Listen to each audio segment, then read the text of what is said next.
नमो बुद्धाय. सप्रेम जय भीम. प्रिय बंधू आणि भगिनींनो, आपण परमपूज्य बोधिसत्व डॉक्टर बाबासाहेब आंबेडकर लिखित बुद्ध आणि त्यांचा धम्म या ग्रंथाचे पठण करीत आहोत. या ग्रंथातील द्वितीय खंडातील भगवान बुद्धांचे पहिले प्रवचन हे प्रकरण आपण वाचत आहोत. यामध्ये आपण पंचशील, आर्य अष्टांगिक मार्ग आणि 10 पारमिता हे प्रकरण वाचून विश्लेषण ऐकून समजून घेतलेले आहे. आणि आज नवीन प्रकरण आपण वाचणार आहोत, ते म्हणजेच परिव्राजकांची प्रतिक्रिया. चला तर मग वाचनास सुरुवात करूया. हा खरोखरच एक नवीन धम्म आहे आणि परिव्राजकांना ताबडतोब जाणीव झाली. जीवनाच्या प्रश्नाकडे पाहण्याच्या या नव्या दृष्टीचा त्यांच्यावर इतका परिणाम झाला की ते एकमताने म्हणाले, जगाच्या इतिहासात आजपर्यंत मानवी दुःखाचे अस्तित्व मान्य करणे हाच धर्माचा खरा पाया आहे, हे कोणत्याही धर्मसंस्थापकाने सांगितलेले नाही. जगाच्या इतिहासात कोणत्याही धर्मसंस्थापकाने या दुःखाचा परिहार करणे हा धर्माचा खरा उद्देश आहे हे सांगितलेले नाही. जगाच्या इतिहासात यापूर्वी मूलतःच इतका सरळ आणि साधा, अद्भुतता आणि अतिमानुषी शक्तीपासून इतका मुक्त आत्मा, ईश्वर आणि मरणोत्तर जीवन यावरील श्रद्धेपासून इतका स्वतंत्र, इतकेच नव्हे तर अशा श्रद्धेला विरोध असणारा मुक्तीचा मार्ग कधीही पुढे मांडण्यात आला नाही. जगाच्या इतिहासात यापूर्वी कुणीही अशा धर्माची योजना पुढे मांडली नाही, ज्यामध्ये दैवी साक्षात्काराला थारा नाही आणि ज्याच्या आज्ञा ह्या ईश्वराच्या आज्ञा नसून त्या माणसाच्या सामाजिक गरजांच्या चिकित्सेपोटी निर्माण झालेल्या आहेत. जगाच्या इतिहासात मोक्ष हे असे सुखाचे वरदान आहे की जे माणसाने स्वप्रयत्नाने व सदाचाराने वागून याच जन्मात आणि याच पृथ्वीतलावर राहून प्राप्त करावयाचे असते. हा मोक्षाचा अर्थ यापूर्वी कुणीही सांगितला नाही. भगवान बुद्धाच्या नव्या धम्माचे प्रवचन ऐकल्यावर परिव्राजकांनी अशा भावना व्यक्त केल्या. जो अत्युच्च नैतिक भावनेने प्रेरित झालेला आहे आणि जो आपल्या काळातील बौद्धिक ज्ञानात तज्ज्ञ आहे, जो एक नव्या विचारांचा प्रणेता आहे, याच जगात, याच जीवनात आत्मविकास व आत्मसंयमन यांच्या योगाने झालेल्या आंतरिक हृदय परिवर्तनाने मुक्ती मिळू शकते. हे आपले तत्व विरोधित प्रवृत्तीची जाणीव असूनही बुद्धी पुरस्कर पुढे मांडण्याचे ज्याच्यात धैर्य आहे, अशा भगवान बुद्धांच्या रूपाने एक समाज सुधारक लाभला आहे असे त्यांना वाटले. भगवान बुद्धांविषयी त्यांचा आदर इतका अमर्याद झाला की ते त्यास ताबडतोब शरण गेले आणि आपले शिष्य म्हणून आपला स्वीकार करावा अशी त्यांनी त्यास विनंती केली. एही भिक्कवे म्हणजेच भिक्खूंनो या, हा मंत्र उच्चारून भगवान बुद्धांनी त्यांना आपल्या धम्मात प्रविष्ट करून घेतले. ते पंचवर्गीय भिक्खू म्हणून पुढे ओळखले जाऊ लागले.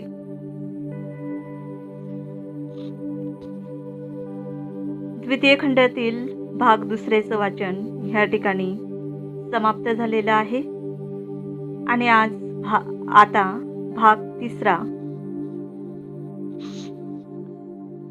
चे वाचन करीत आहे. विषय आहे उच्च कुलीन आणि पवित्र व्यक्तींची धम्मदीक्षा.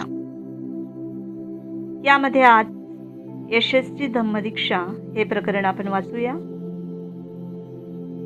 वाराणसी नगरात यशस नावाचा एक राजपुत्र राहत होता.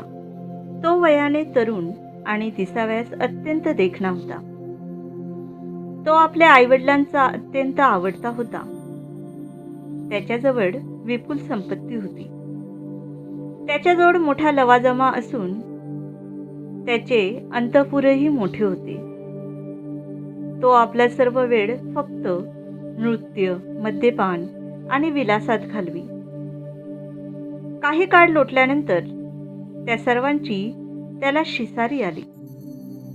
या गर्तेतून बाहेर कसे पडावे, असल्या जिण्यापेक्षा जीवनाचा अधिक चांगला असा एखादा मार्ग आहे काय?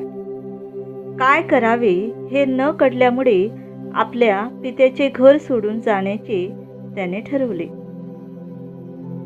एका रात्री त्याने पित्याचे घर सोडले आणि तो इकडे तिकडे भटकू लागला. फिरता फिरता तो ऋषीपतनाच्या दिशेने वळला.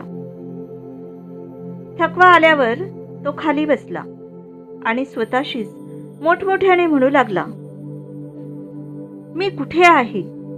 यातून आता मार्ग कोणता? अरे रे, काय ही दुर्दशा, केवढे हे संकट! ज्या दिवशी तथागताने पंचवर्गीय भिक्खूंना ऋषीपतने येथे पहिले प्रवचन दिले, त्याच दिवशी रात्री हा प्रकार घडला. यशस ऋषीपतनाला येत असतानाच तेथे राहत असलेले तथागत भगवान बुद्ध पहाटे उठून उघड्या हवेत इकडून तिकडे फेऱ्या घालीत होते. आपल्या भावना व्यक्त करीत येणाऱ्या त्या उमद्या तरुण यशसला भगवंतांनी पाहिले आणि त्याचा तो नैराश्याचा आक्रोश ऐकून भगवंत म्हणाले, काही दुःख नाही की काही संकट नाही. ये, मी तुला मार्ग दाखवतो. आणि भगवंतांनी त्याला आपल्या धम्माचा उपदेश दिला. आणि यशसने जेव्हा तो उपदेश ऐकला तेव्हा तो हर्षभरित झाला. मग त्याने आपली सोनेरी पादत्राणे काढली व तो भगवंताच्या सानिध्य जाऊन बसला आणि आदराने त्याने त्यांना वंदन केले. भगवान बुद्धाचे शब्द ऐकून तथागतांनी शिष्य म्हणून आपला स्वीकार करावा अशी त्याने विनंती केली. नंतर भगवंतांनी त्याला बोलवून भिक्खू होण्याविषयी सांगितले. यशसने ते मान्य केले. आपला पुत्र नाहीसा झाल्याचे समजल्यावर यशसच्या आईवडिलांना अत्यंत दुःख झाले. पित्याने त्याचा शोध लावण्यास सुरुवात केली. ज्या ठिकाणी भगवंत आणि यशस भिक्खूंच्या वेशात बसले होते त्या ठिकाणी यशसचा पिता आला आणि त्याने भगवंतांना विचारले, भगवान, माझा मुलगा यशस याला आपण पाहिले काय? भगवंत म्हणाले, महाराज, आत या. आपल्या पुत्राला आपण भेटू शकाल. तो आत गेला आणि आपल्या पुत्राजवळ बसला, पण त्याने त्याला ओळखले नाही. यशस आपल्याला कसा भेटला आणि आपले प्रवचन ऐकल्यावर तो भिक्खू कसा झाला हे भगवंतांनी त्याला सांगितले. तेव्हा पित्याने पुत्राला ओळखले आणि आपल्या पुत्राने योग्य मार्ग स्वीकारल्याबद्दल त्यांना फार आनंद झाला. बाळ यशस, पिता म्हणाला, तुझी आई शोकाने आणि दुःखाने व्याकुळ झाली आहे.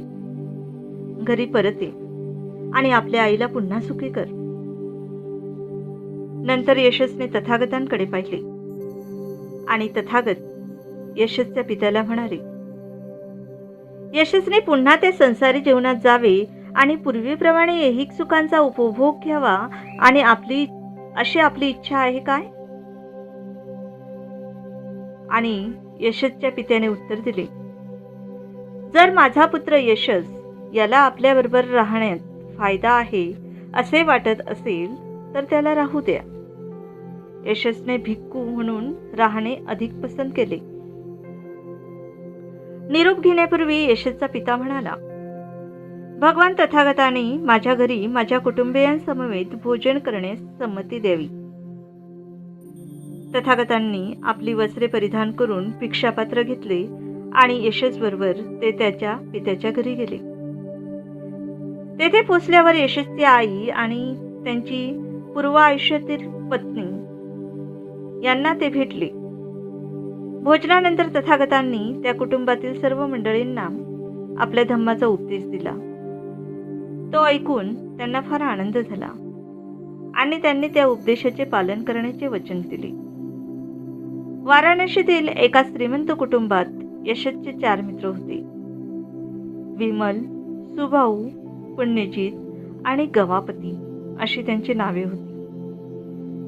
यशसने बुद्ध आणि त्यांचा धम्म याचा आश्रय घेतला आहे असे जेव्हा त्यांना समजले, तेव्हा जे त्यांना यशसच्या हिताचे ते आपल्याही हिताचे आहे असे वाटले.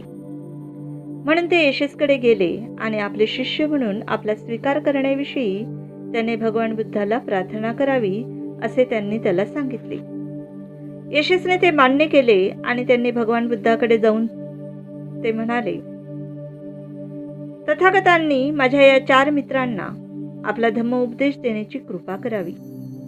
तथागतांनी ते मान्य केले आणि यशसच्या त्या मित्रांनी धम्मदीक्षा ग्रहण केली. यापुढील प्रकरण वाचत आहे. काश्यप बंधूंची धम्मदीक्षा. वाराणसीमध्ये काश्यप या नावाचे एक कुटुंब राहत होते.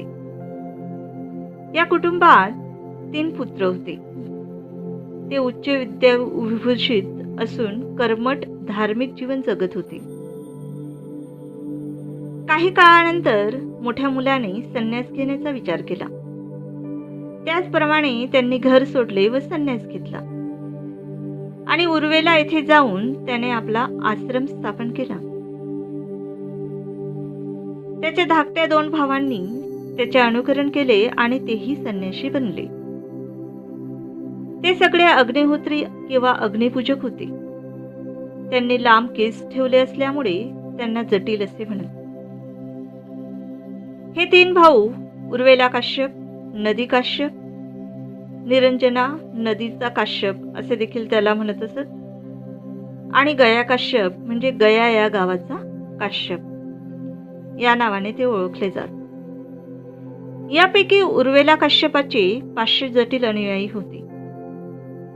नदी काश्यपाचे 300 जटिल शिष्य होते आणि गया काश्यपाचे 200 अनुयायी होते.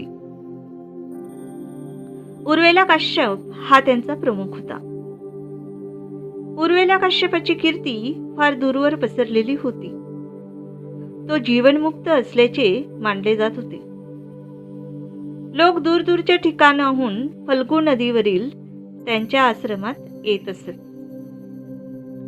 उर्वेला काश्यपाचे नाव आणि कीर्ती ऐकल्यामुळे तथागतांनी त्याला उपदेश देण्याचा आणि शक्य झाल्यास त्याला आपल्या धम्माची दीक्षा देण्याचा विचार केला. त्याच्या वास्तव्याच्या ठिकाणाची माहिती मिळाल्यावर तथागत उर्वेला येथे गेले. तथागतांनी त्याची भेट घेतली आणि त्याला उपदेश व दीक्षा देण्याची संधी मिळावी म्हणून ते म्हणाले, काश्यप जर तुमचा विरोध नसेल तर मला तुमच्या आश्रमात 1 रात्र राहू द्या. काश्यप म्हणाला, आपली विनंती मला मान्य नाही. या प्रदेशावर राज्य करणारा मुचलिन नावाचा एक रानटी नागराजा आहे.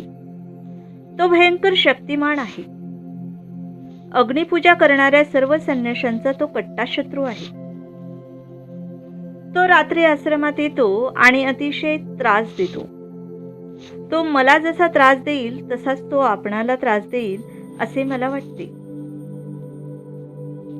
नागलोक तथागतांचे मित्र आणि अनुयायी झाले आहेत हे काश्यपाला माहीत नव्हते, परंतु तथागतांना ते माहीत होते. म्हणून तथागत पुन्हा विनंती करीत म्हणाले, तो मला त्रास देण्याची शक्यता नाही. काश्यप, कृपा करा आणि आपल्या अग्निशाळेत मला 1 रात्र राहण्यासाठी जागा द्या. काश्यप अनेक अडचणी सांगू लागला आणि तथागत त्याला पुन्हा पुन्हा आग्रह करू लागले. नंतर काश्यप म्हणाला, वाद करण्याची माझी इच्छा नाही. मला फक्त काहीशी भीती वाटते इतकेच. तुम्ही तुमच्या इच्छेप्रमाणेच करू शकता. तथागतांनी ताबडतोब अग्निशाळेत प्रवेश केला व तेथे ते जाऊन बसले. नागराज मुचलिन नेहमीच्या वेळी त्या खोलीत आला, परंतु काश्यपाऐवजी तथागत त्या ठिकाणी बसलेले त्याला दिसले. भगवंत बसलेले आहेत आणि त्यांच्या चेहऱ्यावर शांती आणि प्रसन्नता झळकत आहे. हे पाहून मुचलिनला वाटले की आपण एका महान विभूतीच्या सानिध्यात आलो आहोत, आणि तो नतमस्तक होऊन त्यांची पूजा करू लागला. आपल्या अभ्यांगताचे काय झाले असेल या काळजीने अस्वस्थ झाल्यामुळे काश्यपाला त्या रात्री झोप आली नाही.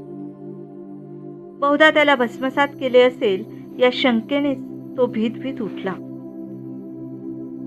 नंतर उजाडल्यावर काश्यप आणि त्याचे एकूण एक अनुयायी काय घडले असावे हे पाहण्यासाठी आले. मुचलिंदाकडून भगवंतांना काही दुखापत झालेली तर त्यांना दिसली नाही. उलट मुचलिंद भगवंताची पूजा करीत असल्याचे त्यांना आढळले. ते दृश्य पाहून काश्यपाला वाटले की आपण एक महान चमत्कार पाहत आहोत. या चमत्काराचा परिणाम होऊन काश्यपाने तथागतांना आपल्या जवळ राहण्याची आणि आश्रम स्थापन करण्याची विनंती केली. त्यांची काळजी घेण्याचे त्याने आश्वासन दिले. तथागतांनी तेथे राहण्याचे मान्य केले. त्या दोघांचे हेतू निरनिराळे होते. काश्यपाचा हेतू मुचलिन नागापासून आपणास संरक्षण मिळावे हा होता. तथागतांना वाटले की एके दिवशी काश्यपाला आपला धम्मोपदेश देण्याची आपल्याला संधी लावेल. पण काश्यपाने त्याविषयी काहीच अनुकूलता दाखवली नाही. तथागत केवळ चमत्कार करणारे आहेत, बाकी काही नाही असे त्याला वाटले. एके दिवशी आपण स्वतःच त्या बाबतीत पुढाकार घ्यावा असे तथागतांना वाटले आणि त्यांनी काश्यपाला विचारले, तुम्ही अरहंत आहात का? जर तुम्ही अरहंत नसाल तर या अग्निहोत्रामुळे तुमचे काय हित होणार आहे? काश्यप म्हणाले, अरहंत होणे म्हणजे काय हे मला माहित नाही, आणि ते मला स्पष्ट करून सांगाल का? नंतर भगवंत काश्यपाला म्हणाले, अष्टांग मार्गापासून च्युत करणाऱ्या सर्व वासनांना ज्याने जिंकले आहे तो अरहंत. अग्निहोत्रामुळे मनुष्य पापमुक्त होऊ शकत नाही. काश्यप हा एक अहमन्य पुरुष होता, परंतु तथागतांच्या विधानातील सामर्थ्य त्याला जाणवले. प्रथम मनाची नम्रता व शालीनता व्यक्त करून आणि शेवटी खऱ्या धर्माला पात्र होण्याची तयारी करून त्याने हे मान्य केले की जगद्वंदनीय भगवंताच्या बुद्धिमत्तेशी आपल्या क्षुल्लक बुद्धिमत्तेची तुलना करता येणे शक्य नाही. आणि शेवटी खात्री पटल्यावर अत्यंत नम्रतेने भगवंताचा सिद्धांत मान्य करून उर्वेला काश्यप त्यांचा अनुयायी झाला. गुरुला अनुसरून काश्यपाच्या अनुयायांनी तितक्याच नम्रतेने धम्माची शिकवण स्वीकारली. काश्यप आणि त्यांचे अनुयायी यांना याप्रमाणे पूर्णपणे दीक्षा देण्यात आली. नंतर उर्वेला काश्यपाने आपल्या सर्व वस्तू आणि यज्ञपात्रे नदीत फेकून दिली. त्या सर्व वस्तू प्रवाहाच्या पृष्ठभागावरून तरंगत खाली वाहत गेल्या. प्रवाहाच्या खालच्या बाजूला राहत असलेल्या नदी काश्यप आणि गया काश्यप यांनी त्या वस्त्रादी सर्व वस्तू अस्ताव्यस्त स्थितीत प्रवाहातून वाहत येत असलेल्या पाहिल्या. तेव्हा ते म्हणाले, या आपल्या बंधूंच्या वस्तू आहेत, त्याने त्या का फेकून दिल्या? काहीतरी असाधारण स्थित्यंतर घडलेले असावे. ते अतिशय दुःखी आणि अस्वस्थ झाले. ते दोघेही आपल्या 500 अनुयायांसह भावाला भेटण्यासाठी प्रवाहाच्या वरच्या बाजूला जाऊ लागले. त्याला आणि त्याच्या अनुयायांना श्रमणविषात पाहून चमत्कारिक विचार त्यांच्या मनात आले आणि त्याच्या कारणांनीच त्यांनी चौकशी केली. बुद्धांच्या धम्माच्या दीक्षेची हकीकत उर्वेला काश्यपाने त्यांना सांगितली. आपल्या भावाने जर असे केले आहे तर आपणही त्याचे अनुकरण करावे असे ते म्हणाले. त्यांनी आपली इच्छा मोठ्या भावाजवळ प्रकट केली. नंतर त्या दोन भावांना त्यांच्या सर्व अनुयायांसह धम्म आणि अग्निहोत्र याविषयी भगवंतांचे तुलनात्मक प्रवचन ऐकण्याकरता आणण्यात आले. त्या दोघं बंधूंना दिलेल्या प्रवचनात तथागत म्हणाले,